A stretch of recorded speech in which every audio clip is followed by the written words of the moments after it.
Why can't we stop scrolling? In bed, around the family, in work, in every case the phone is with us. You pick your phone without a reason. You scroll even when part of you wants to stop, and your focus just isn't there anymore. So if that sounds like you're in the right place. I was just like you. I sit down to do something important, but somehow I end up back on my phone. I tell myself just 5 minutes, and suddenly an hour is gone. So I asked myself, why is this happening? And how can I fix it? And I am giving you the answers in this video. First, what's actually going on is pretty simple. There is a system in your brain that controls the reward for every activity you do. And so you know, your brain is just chasing the easy reward instead of the hard one. And every time you scroll, your brain gets that easy reward. Something new, something quick, something easy. And your brain likes that because it doesn't like effort. So it starts wanting more of it. Again and again and again. That's why short videos, notifications, all that feels so hard to stop. And that reward is called dopamine. And because your brain is getting used to constant dopamine, when you switch to something slower, like studying or focusing on something useful, or that take effort, it feels boring. Not because it is, but because your brain is comparing it to something way more stimulating. Let's understand this in a simple way. Imagine going to the gym gives you 30 units of dopamine, and scrolling gives you 60. Which one do you think your brain prefers? Well, if you're used to getting 60 from scrolling, then the 30 from the training will feel boring.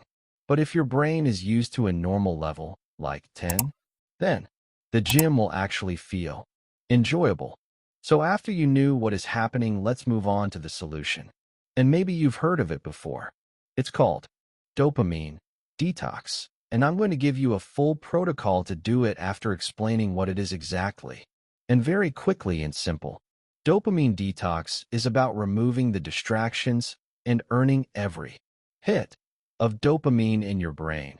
It's actually about giving your brain some rest from the constant stimulation. It's more like a reset button for your dopamine levels. So now, here is the real dopamine detox protocol in 5 steps. Step 1. Remove the strongest triggers. First, you need to understand something. Most of your scrolling isn't even a decision. It's a reaction.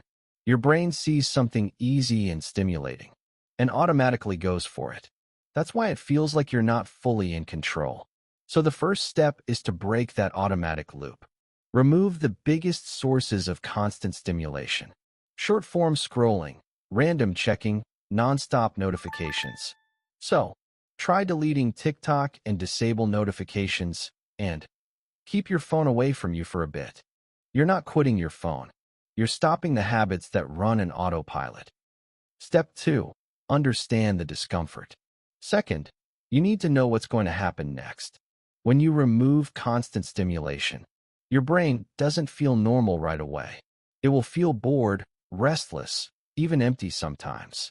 And most people think something is wrong here, but it's not. It's just your brain getting used to less stimulation. So don't panic when everything feels boring at first. That's actually part of the reset. Step 3.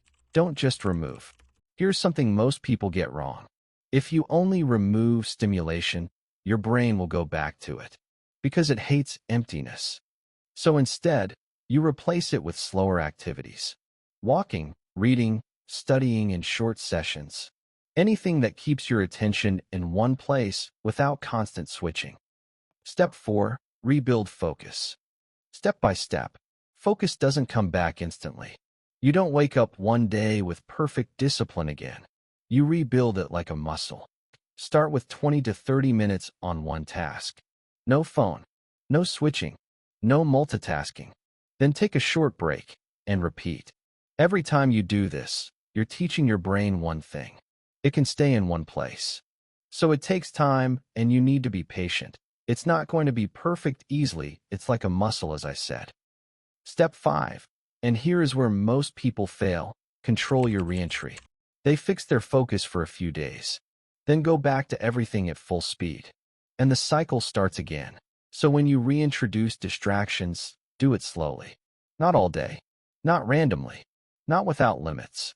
Controlled usage is what makes the reset last. So don't return to that endless scrolling after a week. Now you have the formula. Don't waste this video. Go and take action.